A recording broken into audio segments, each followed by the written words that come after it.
The Chattanooga Police Department's Traffic Division is on the case. Russell Stroud, Chattanooga Radio News Talk 92.7 Action News now. Chattanooga Morning News with Russ and Val. Weekdays from 6 to 9 a.m. on Nooga Radio, 92.7 FM. The first responders, these are the men and women who put themselves in harm's way for us. And here at Nooga Radio, we want to do our part to say thank you. This Friday, we salute K-9 Deputy Rocco, K-9 Sergeant Casey York of the Dade County, Georgia Sheriff's Department for going above and beyond in the line of duty. If you see K-9 Deputy Rocco or K-9 Sergeant Casey York, tell them thank you. First Responder Friday, sponsored by Doug Gates Towing and Recovery, the Matt Philly Sandwich Shop, New York Pizza Department, and Nooga Radio 92.7 FM.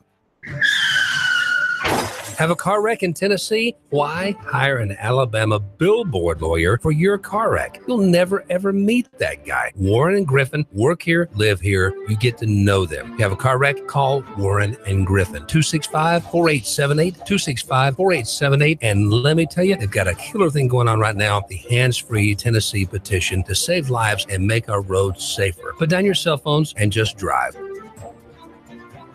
Even if you like your job, there are some things that can drive you nuts. Like the anonymous coward who steals your lunch from the break room fridge. Or maybe Tyler, the IT guy, who gives you that condescending look when you tell him that your computer is acting up again, as if somehow it's your fault. You put up with these clowns every single day. But what happens when you've had enough? That's the day you decide to retire. At least that's the hope, right? But will you be able to retire? Can you afford to retire? That's why you need to talk to Ron and Christy Adams at One Family Financial. They can't do anything about Cody, that moron who heats up fish in the microwave, but they can strategize with you on how to get the most out of your 401k or pension, how to grow your money without losing your shirt in the market, and how to help make your money last in retirement. Talk to Ron and Christy today about whether you'll be ready to retire when you finally had it with seeing Ethan walk out of the bathroom again without washing his hands.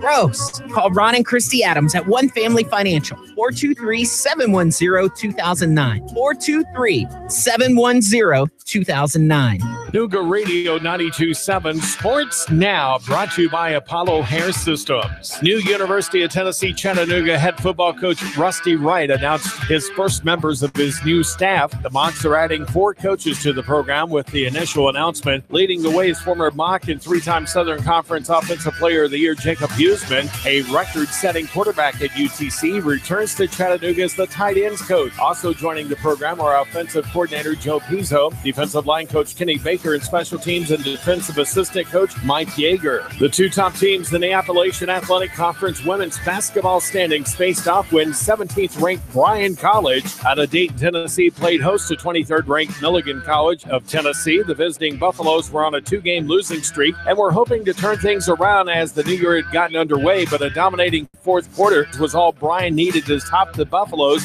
74-66. Sam Jordan, Nooga Radio 92.7 Sports Now.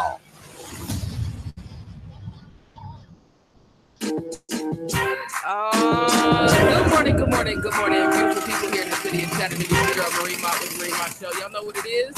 I'm taking it from the streets to City Hall to the mayor's office. Can't leave out the police department, from the valley low to the mountaintop. Give you guys a bird's eye view to what's going on here in the city of Chattanooga. Good morning, everyone. Good morning. We're here at the end of another week. And today's show is very, very important. And it's not important because I'm talking, but it's important because I have a family here who needs our help as community. Y'all know what I do every single day. I come in here fighting for the community. I tell stories that hardly make it to the news. And then if they do make it to the news, they're never told with the truth. They're never told with love. They're never told with concern, respect, or dignity. You know, people are precious. People are so precious. They're one of a kind. They're unique. They can't be recreated if they're lost. You know what I mean? If we lose somebody, we can't get them back. And when we lose somebody to gang violence, I hear a lot of people talking. So many people pointing fingers, so much to say. But when we lose people to state-sanctioned violence, from the police department to the jails, so many are quiet. The clergy is silent. The leaders don't know what's going on. And often families are left with no avenue and no way of not only getting clarity, but getting justice.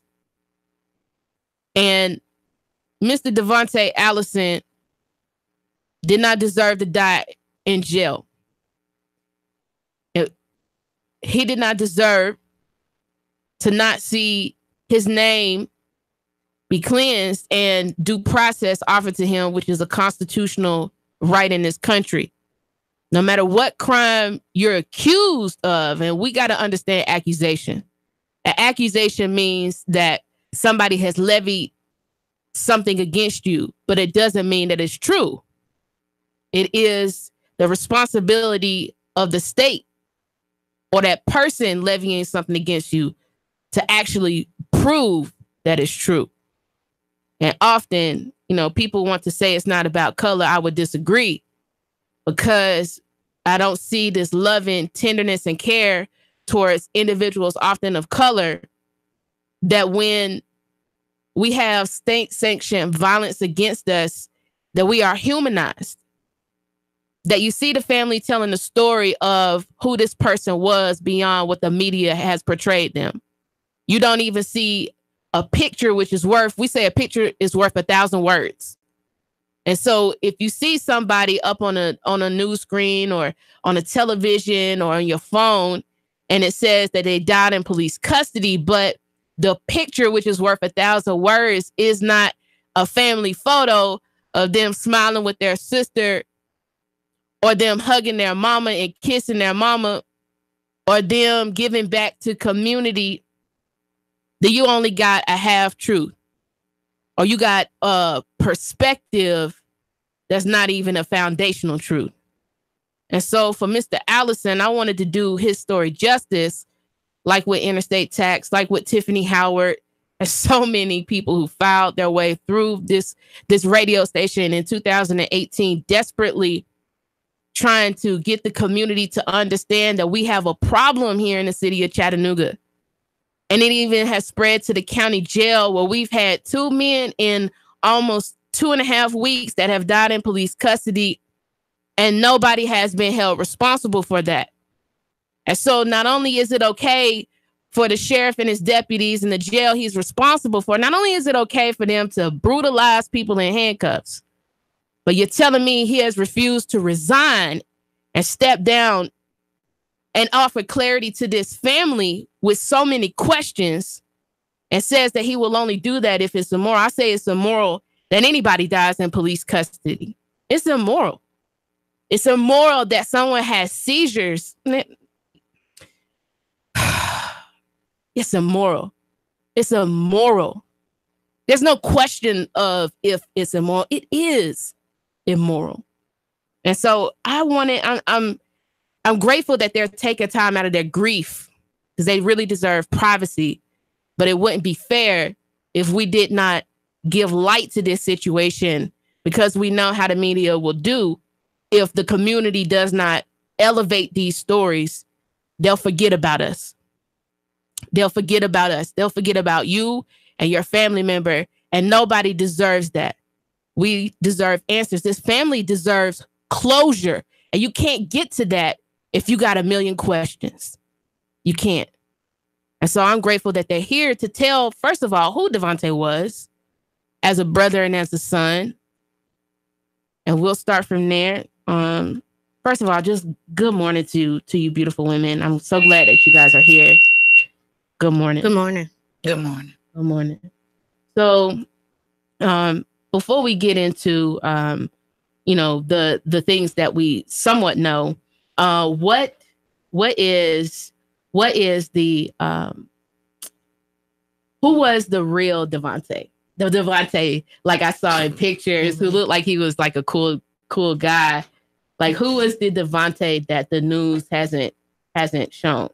Yeah, he was certainly the life of the party. I don't care who party it was or who was throwing it. He was certainly the life of the party. He always was high spirited. He brought energy to everyone. He had no enemies. He was just a loved individual. And was Devontae's your brother, correct? Yeah. Is he your older brother or your younger brother? So I'm the only girl of 3 boys. Okay. And they all are older than me. So I call him my little big brother. Little big brother. So he's the youngest, but he's still my big brother. And what are some of the things that Devontae would do all the time? So what are some of the things that he would do with family? What are some of the things that he would do with friends? How did Devontae live life? Was he a shy individual? Was he confident? Like, oh yeah, he was definitely confident, far from shy, very far from shy. So I would say, like me and my brother was really, really close. So I've been involved in community work since I came back from UT with my bachelor's degree in social work. Okay. So he's very heavily involved in my community work that I do out in the community. Okay. He's always supportive. When I say he supports everyone, he supports everyone. Like he was always anyone's hype man. If you needed a boost in your ego, he's that guy.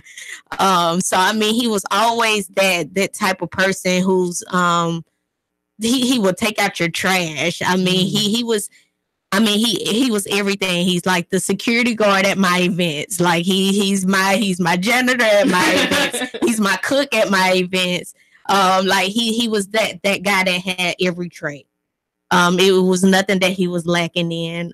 Like when it came to family, when it came to supporting, I mean, 100%, he was always in.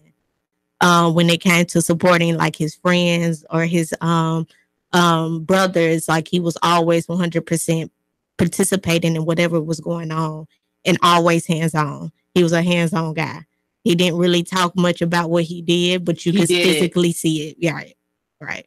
And Mama, so what was it like raising Devontae? So what type of child was he? And, seeing him grow up, what did it feel like seeing him just being the man that he was becoming? And then also seeing how he constantly supported like his brothers and certainly supported his baby sister in community work. It was Devontae. It was fun. It was hard, but we got through it. He just always had that certain kind of energy, that going. You just can't keep him still, and it was fun. I miss my baby. Understand. And so Devontae got arrested. He got arrested, and then he ends up going to Hamilton County Jail. And did you guys talk to him before everything started happening? Did you guys hear from him, speak to him? So kind of like what happened? Were you guys familiar with him being in jail, or did you guys just find out the only call you got was when something happened to him? Yeah, so I seen Tay about a week before I got the phone call that he was arrested. And I actually got the phone call from one of his female friends. She used a free call to call me to inform me that he was arrested on the 16th, which was the day before his birthday.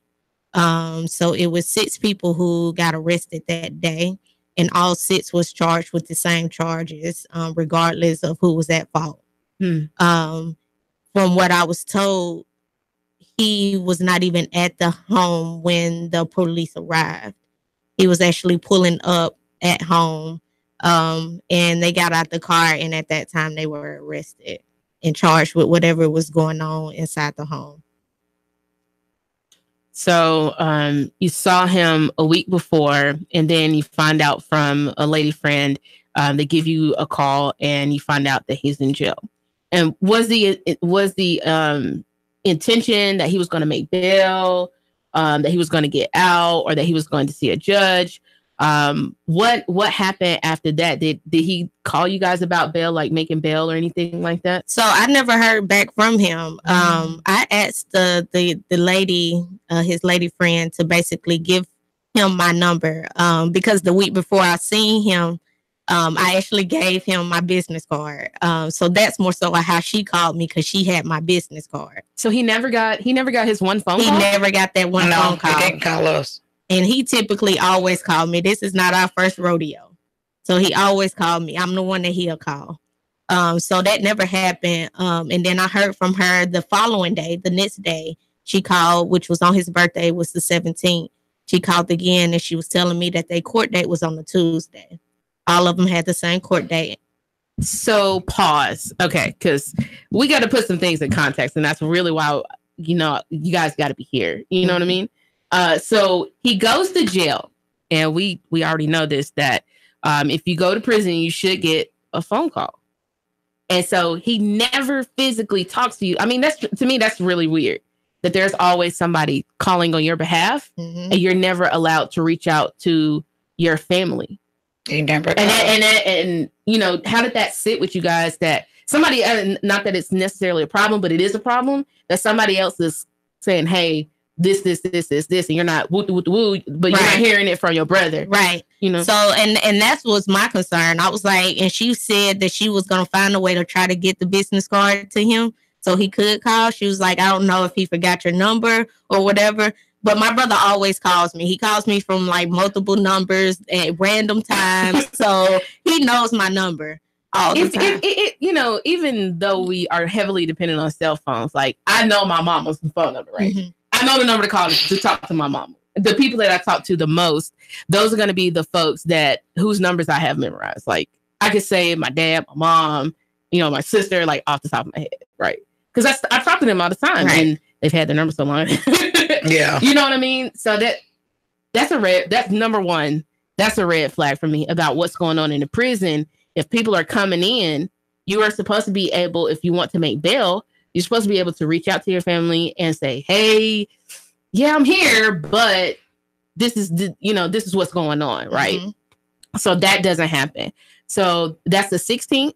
That was the 16th. And the 17th, when she followed up with you. And then the 18th is when you guys got the phone call. The 18th is when my daughter went in, had her baby. So I had to go into the hospital and have my child the night of his birthday, which was the 17th. Okay. We didn't get a phone call from whatever was happening inside until Christmas Day. Christmas Day. Wow. He never was allowed to reach out to you guys up until that point. Yeah, I mean, still, no, we haven't heard from him at all since the incarceration. I talked to him like 2 days before. No, I talked to him, like 2 days before he went to jail. But not one time in the entirety of him being there from the 16th to Christmas did you guys hear of one word out of his mouth. Not one peep. One of his close friends was incarcerated with him, and he got out the Sunday before Christmas. So immediately when he got out, he went to my mom's house and basically told my mom what was going on and that they dropped the charges and that he had a bail. And basically that's when we were trying to, of course, come up with the bail fund to actually get him out. And he told us on Sunday that basically Tay was in general population, which Tay has medical conditions, which is sickle cell. And he also have a metal rod in his leg. So he should have already been on medical floor, which is the 4th floor in 601. So basically, we don't know what transferred him from general population to the medical floor to ICU. Because the only call we got is from the hospital giving permission for them to do a test in his spine, asking permission to do that test for my mom.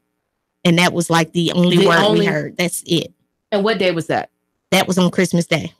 Christmas Day. You haven't heard from him, and the first call that you get about him, concerning him, he's in ICU. He in ICU. 4:00 Christmas Day. And then after that, he passes. Is that correct? So basically it was Christmas Day. Immediately when my mom got the call, she tried to call down to 601. Okay. And tell them, I just received a call saying that my son is in ICU. I need to see about going to see him. The lady told her that the person who she would have to talk to was not in the day. Like basically he took a holiday off. But this is a medical emergency. This is a medical emergency.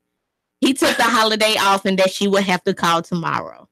Are you kidding me? Not kidding. So I had to go through the whole night not knowing about my child or where he was at, because the doctor couldn't tell me where he was at because of the laws. So he just informed me, but he couldn't tell me which hospital he was at or anything. Yeah. So I had to go through that whole night not knowing. Restless. Yeah.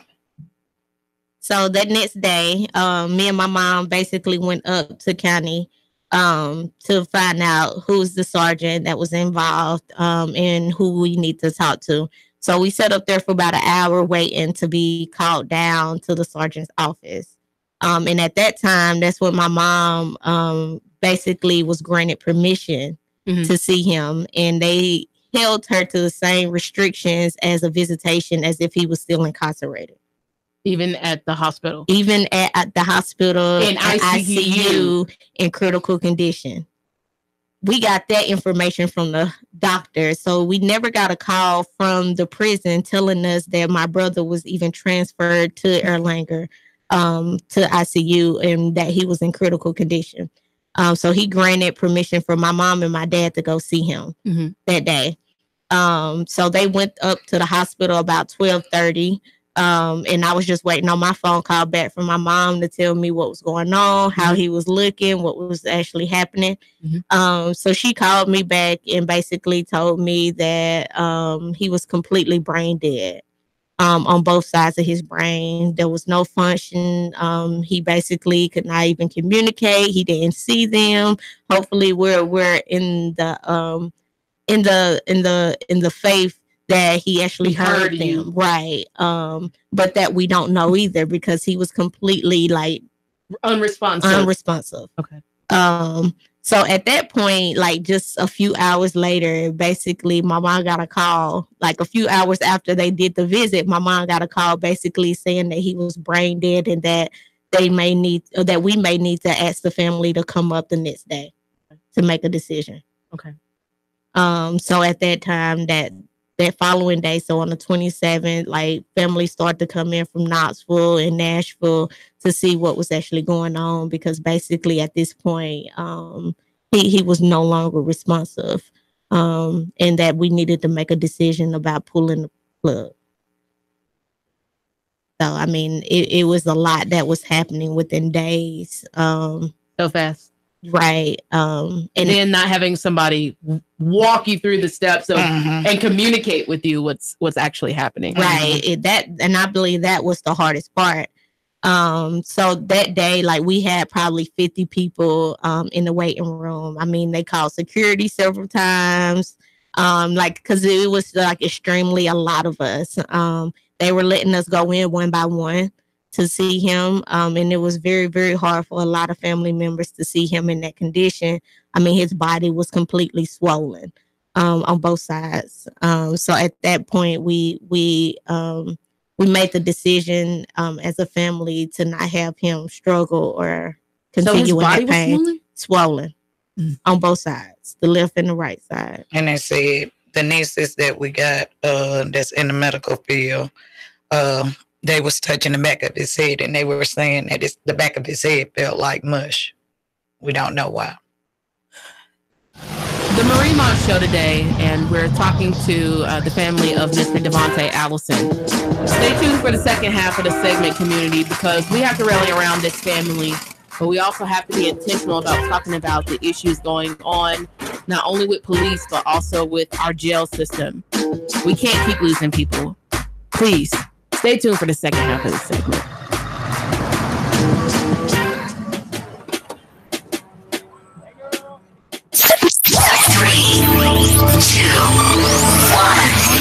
Chattanooga Radio. Digital FM 95.3 HD4. 92.7 FM's news now. Firefighters containing a vehicle fire on Brainerd Road Thursday morning. Photos show a red truck with flames shooting from the cab. There's no injuries, and firemen say the blaze was sparked by mechanical failure. Sheriff Jim Hammond appointed another chief deputy to take over until Austin Garrett can take the position. Alan Branham was appointed January 1st, according to a news release from the Sheriff's Department. He will stay in the position until February the 8th, when Austin Garrett will take over. And despite facing a theft charge, Superintendent Melody Day stays in office. Cops say she swapped price tags on Belks for items to get lower prices. She was supposed to turn herself into the Hamilton County Jail Wednesday, but according to the TFP, as of Thursday, she had not. Ms. Day says this is just a big misunderstanding caused by the confusion of the holiday shopping season. Val St. John for Nuga Radio News Talk 92.7 Action News Now. Sean Hannity, weekday afternoons from 3 to 6 p.m. on Nuga Radio 92.7 FM. Nuga Radio 92.7. Hey folks, Jeff Stiles here, talk radio host and infamous technophobe. But I got to tell you, this Facebook Live that Nuga Radio does, it makes sense to me. It really does. Now, we're at 92.7 on the FM dial, but really where you need to go is nugaradio.com and just do the streaming audio, 8 to 10 a.m. The first hour is mostly just me just throwing commentary in on top of the news. The second hour is me frustrating and irritating you beyond all belief. nugaradio.com. Don't miss it. Every weekday. Nuga Radio 92.7. Listen up, y'all. This is Ben Phillips with Home Rate Mortgage right here in Chattanooga. I'm in the business of saving people money. And if you want to save money, you need to pick that cell phone up right now. 805-9100. I just helped a doctor with a $400,000 mortgage. It closed in just 24 days. We lowered his rate by over 4%, saving his family $394,000 in mortgage interest payments. And get this, several lenders told this doctor he was stuck in his loan. What was the difference? He called the mortgage doctors at Home Rate Mortgage right here in Chattanooga, 805-9100. What would 10 minutes on the phone with Home Rate Mortgage do for you? Get that cell phone out right now, 805-9100. Let us prescribe you a better solution for you to reach your financial goals. Just give us a call right now, 805-9100, or online at homeratemortgage.com. Turn a house into a home rate mortgage. Your home is a constant work in progress. Repaint the walls? Yeah, easy enough. Leaky faucet? There's a video for that. But roof repair? You might want some help. That's where Chattanooga Roofing Contractors come in. They have 3 generations of roofing excellence you can count on. Leave the ladder in the garage. Go to chatroofing.com. That's chatroofing.com for Chattanooga Roofing Contractors, a roofing company you can trust. The Mud Philly Sandwich Shop on Shallowford Road across from Mountain View Service Center presents How to Speak Philadelphian and its Southern translation. Hey, forget about it. Hey, don't worry. Just shut up and eat it. Now go eat what's on your plate. Hey, Rose, did you get the shopping cart? Hey, Rose, get the buggy. The Mad Philly Sandwich Shop, just off Route 153 on Shallowford Road across from Mountain View Service Center. It's a good Philly, y'all. Nuga Radio, Chattanooga weather. It's been cloudy, breezy weather out there for your afternoon. A few scattered showers will pass through, but not as wet. Highs into the upper 50s. Tonight, any spotty showers diminishing. Cooler by morning, lows upper 30s. Lots of sunshine. Looking great for the weekend. Highs tomorrow near 55, around 60 Sunday. Looking to buy or sell a home? Real Living Southern Realty provides real answers and customized marketing solutions. Serving the entire tri-state area. Check carlsouthernrealty.com for their complete listings. And I'm Sourcine 12 Chief Meteorologist Patrick Ford. Nuga Radio 92.7.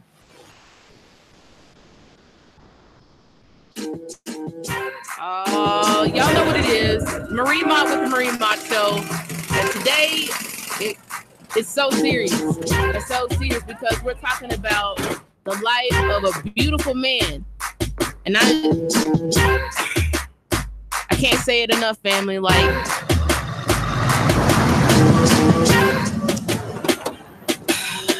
we got to get answers. It's not okay.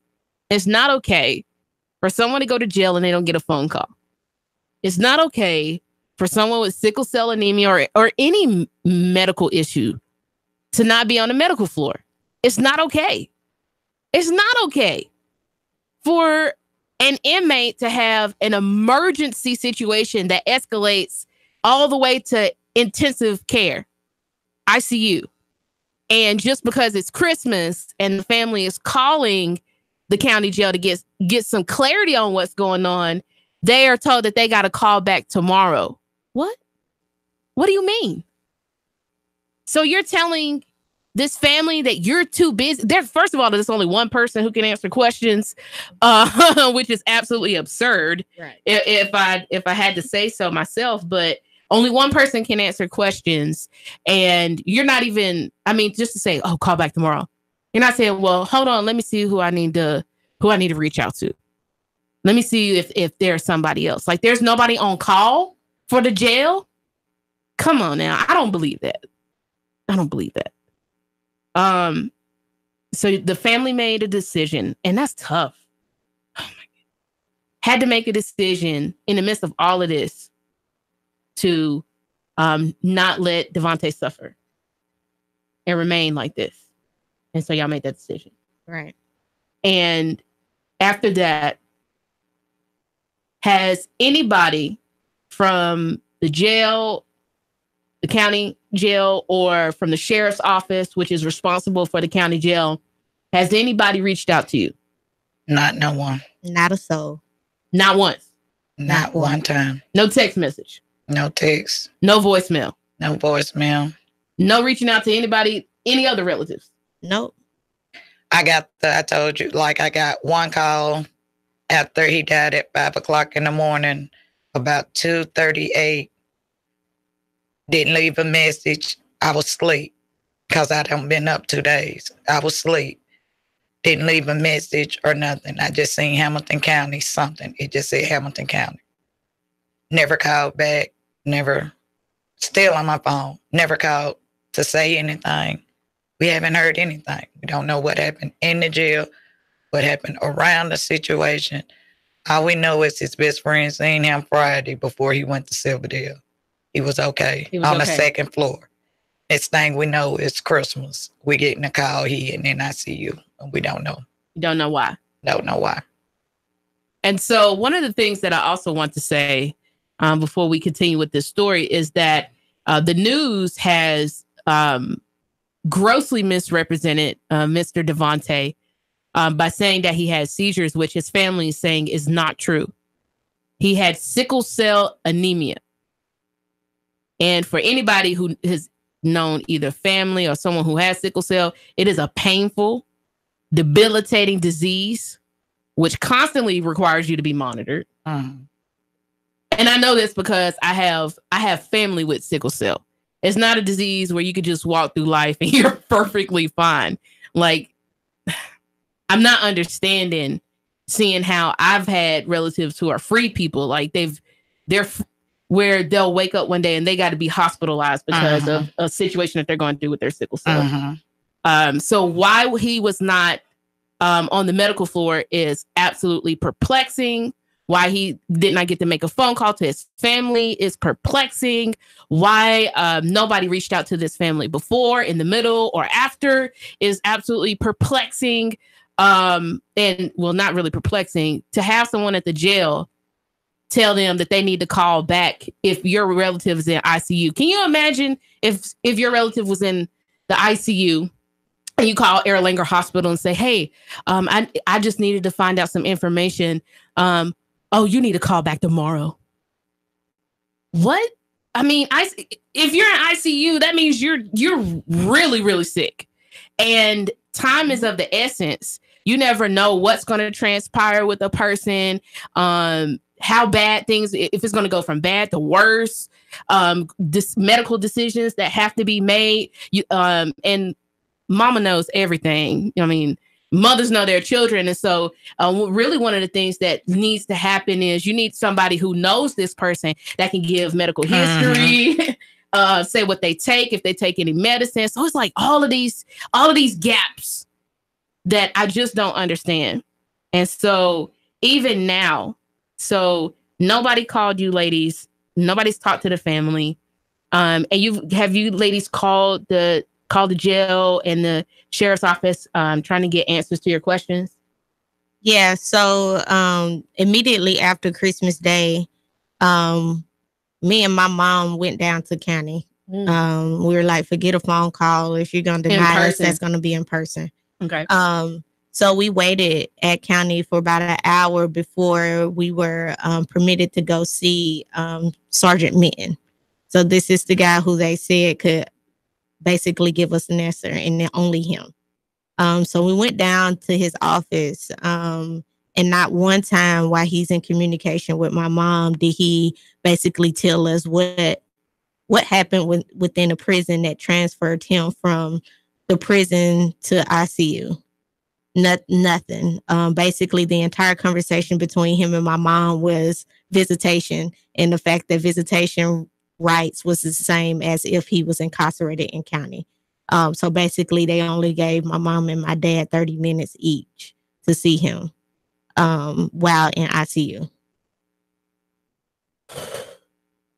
And even after you go to the jail, you guys had not had private time to see his body.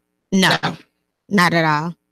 I mean, the only reason we even know it happened is because the hospital called my mom's house phone. And the only reason they called was to ask for permission. So that's the only reason we even knew that anything was going on. We never got a call from county to tell us that a medical concern was happening and that he was in critical condition, because we were getting news as the news station was getting news.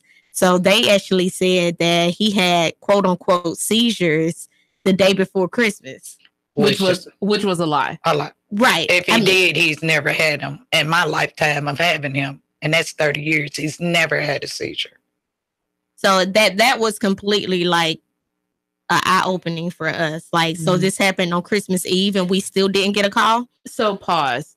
I think it's quite another red flag, because all I got is red flags coming up everywhere. Now, a story of what happened can appear in the paper, but no clarification of a story of what supposedly happened is ever told to the family. Right. Mm-hmm. So as the public is getting information, so are you getting information. Right.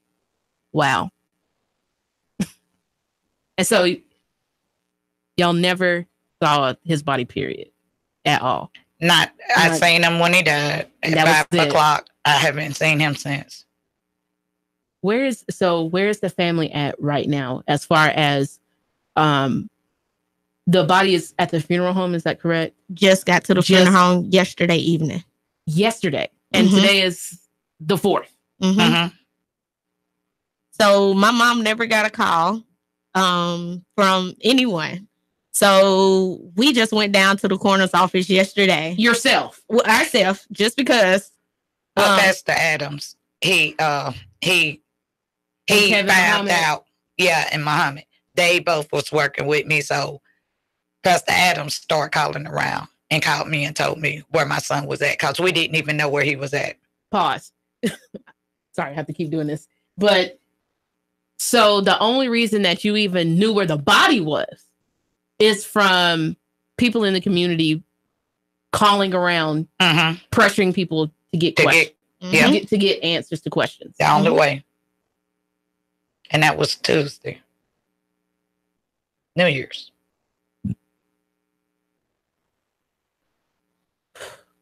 Okay. This is hard for me as just a community person to digest. Like, I can't imagine, like, man. And so right now, you guys are planning a funeral for him, a service for him. Or on the way to doing that. Yes, ma'am. Okay. And as far as an autopsy, what did they say about autopsy results for Devontae? They'll mail them to me in 2 to 3 weeks when they come. 2 to 3 weeks. So they took my address and they said they was going to put on a little sticky and said they was going to put it on his file or whatever. And they would mail me the results.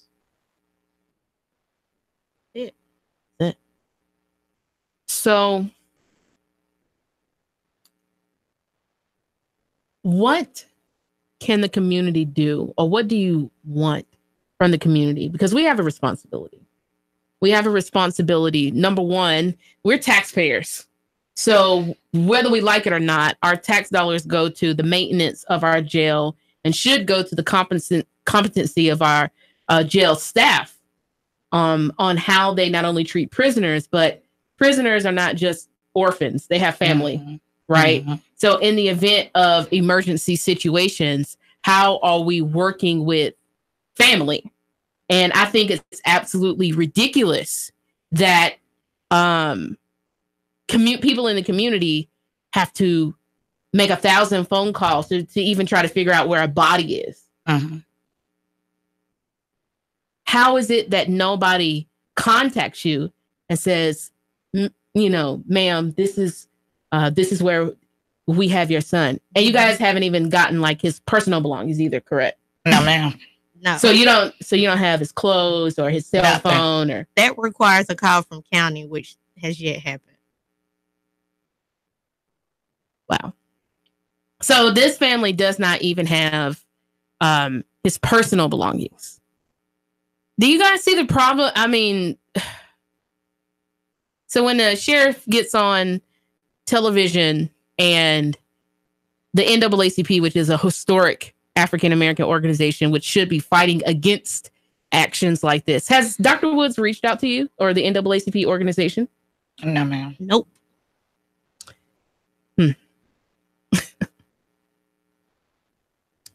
The sheriff is doing a fine job, she said, at the Jubilee Emancipation Celebration just a couple of days ago.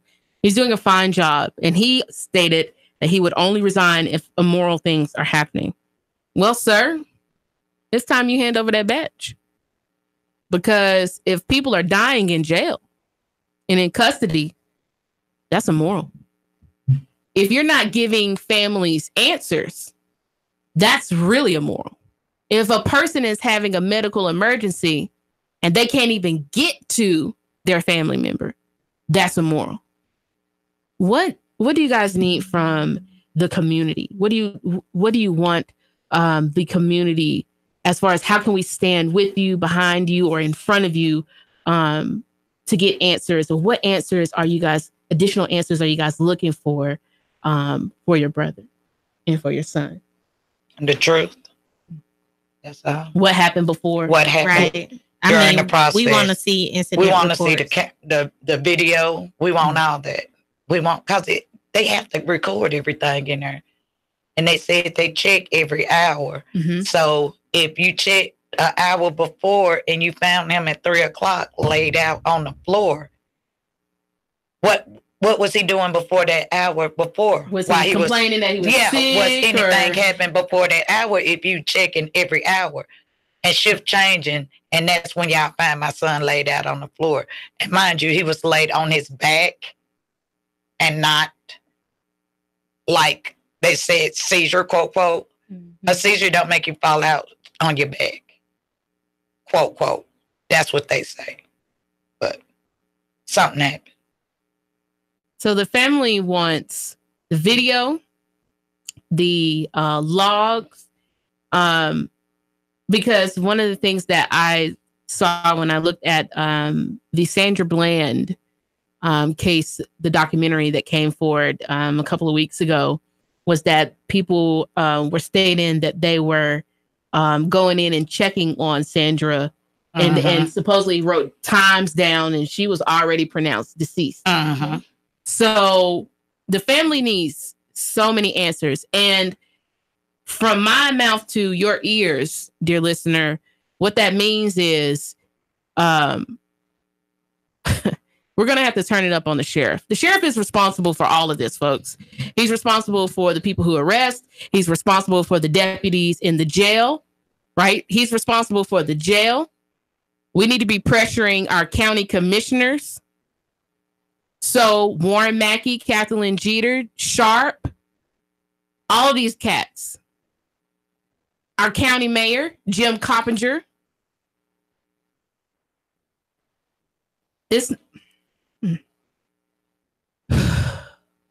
So as of right now, besides that, what are some of the things that you guys would want changed in the future, as far as anybody else who goes to prison. Like, do you think that it is perfectly okay for people within the staff not to communicate with family members? No. I mean, no. Like, of course, like there should be some requirement for next to kin information just in case anything does happen inside those prison walls. And what they tried to go around was HIPAA law. Something needs to be done. If that don't make no sense. Well, I mean, from a HIPAA. This is the reason why they couldn't get in touch with me because of HIPAA law. This is what the lady's telling me. It was not their duty to get in touch with me because of HIPAA law.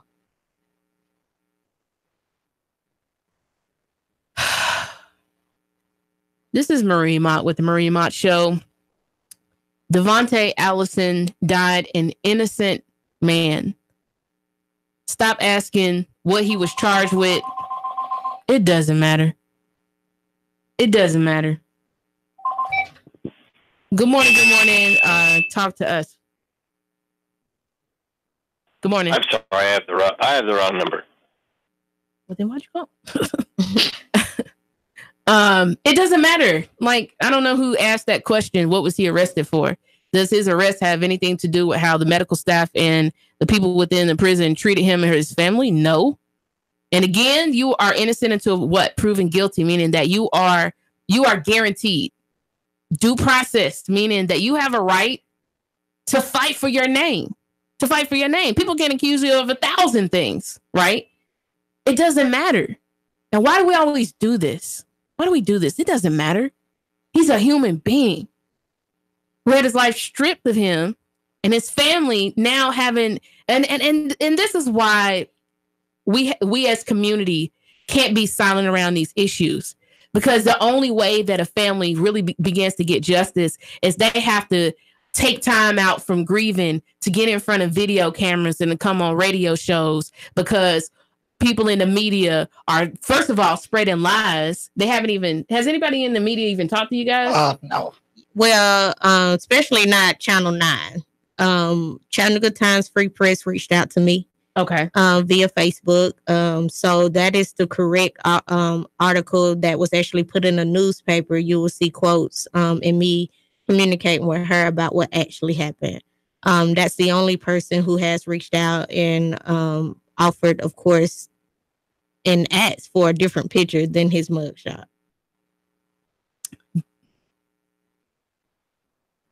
There is a GoFundMe that's going around for the for his funeral services, correct? Yeah. Okay.